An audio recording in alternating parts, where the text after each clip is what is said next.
Hi, this is Mrs. Golding, and I want to give you a quick video tutorial on how you might use Google Meets while we are on remote learning.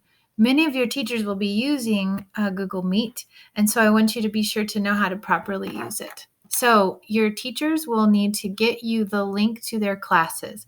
They will do so most likely by putting it in a Canvas page on their module. You will follow their directions wherever they have these links.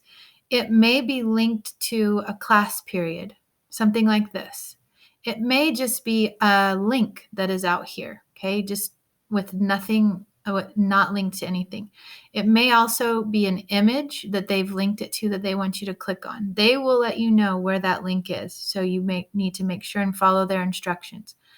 Okay, so the link for me is period 1. As a student, I'm coming into a Google Meet.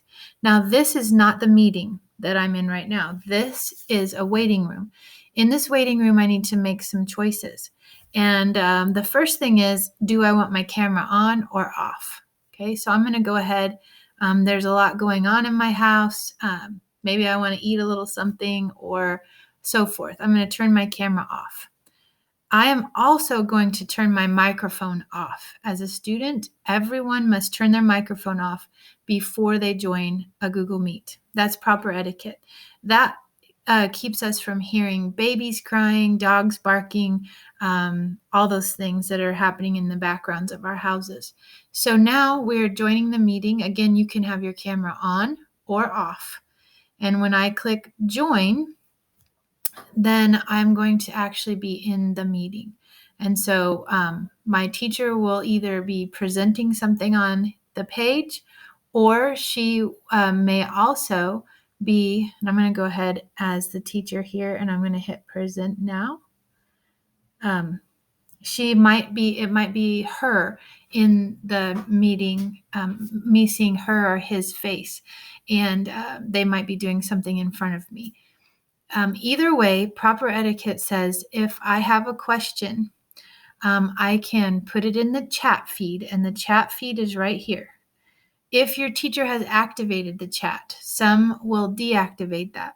So the chat is here, and it's for instructional purposes only. The chat is not to be used to chat with friends. It's just to be able to communicate with your teacher. So if I say I need help with number 3, my teacher will see this. Now, if he or she is teaching, they might not see it immediately. So be patient with them. They can answer your questions as they come. If your camera is on, you can also raise your hand and be able to let your teacher know if they're looking at you that you have a question. Now, one of the things you don't want to do is you don't want to unmute yourself and interrupt the teacher or another student who may be talking. So the only time you want to unmute your microphone is if your teacher has given you permission to do so. She might have asked a question of the class and she wants you to participate, or he might have asked you to communicate your opinion about something. But again, use it respectfully. Use that microphone respectfully. As a student, the goal here is to be able to access your teachers and to be able to access their instruction. So this is a way for them to be able to help you and to give you the things that you need. So please use it respectfully.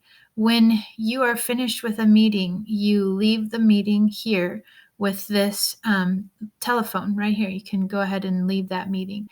Now, if you have further questions and you need a little extra help, that's a good time for you to either put it in the chat or email your teacher, and they can help you with that.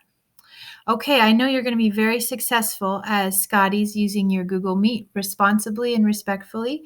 So go ahead and learn all that you can during this season of remote. It is not time off. It's time to learn in a different way.